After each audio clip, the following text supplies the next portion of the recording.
So at this point, with the controls in place, I'm going to run through just a quick pose test for this character and see where we are at with the controls and deformations. Just scroll through this real quickly.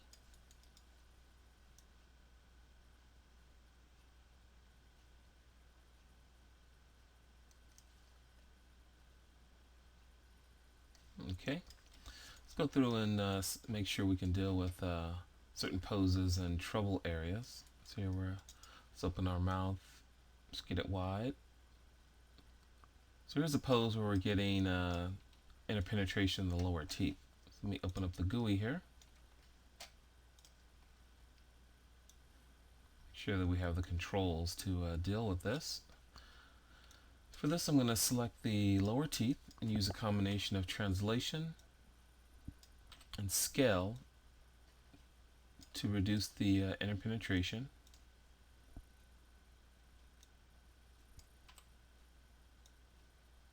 Okay, looks like we can deal with those issues there. And I'm not keying this, so it's popping back to the default poses here. Okay, so here's another problem area.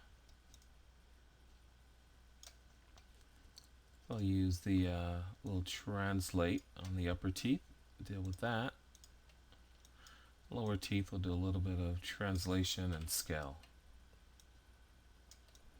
Of course, we have full rotational control over these teeth as well. Okay, seems to be dealing with that penetration as well. Let's keep scrolling through the timeline.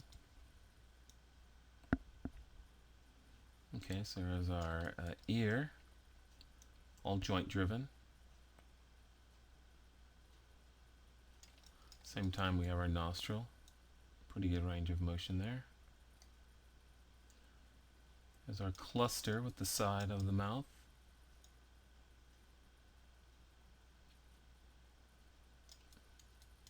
Once again, this is an incomplete face. I mean, we have covered several different ways of building the rig components here, but I would still consider this a work in progress.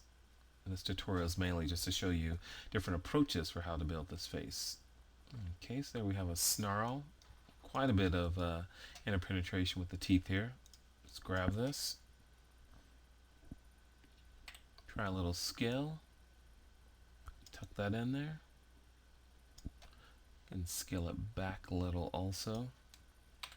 We could rotate it down if we wanted to, or up. Okay, so we can get that to work. Still with these lower teeth. Deal with that penetration.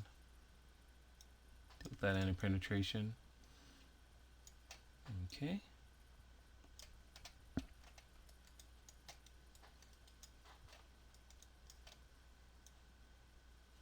Okay, so here's that snarl was a pose from the drawing reference that we have.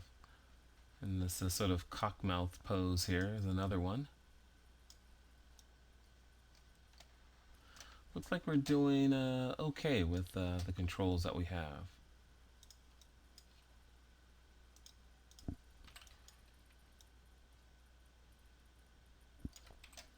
The direct lip controls.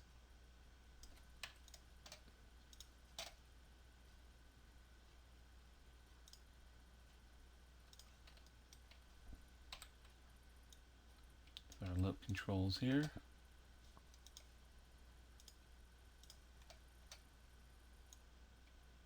Jaws. So we have quite a bit of control here.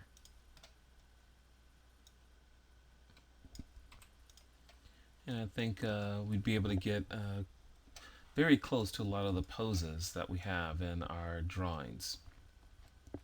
And one thing that always exists, or something that I've seen in the pipelines that I've worked in, is a what's called character fondling. And what that is if you were to go in and an animator runs into certain deformation issues.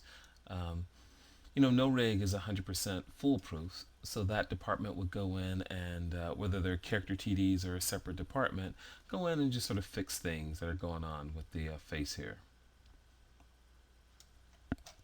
Once again, it looks like we have a pretty good range of expressiveness here.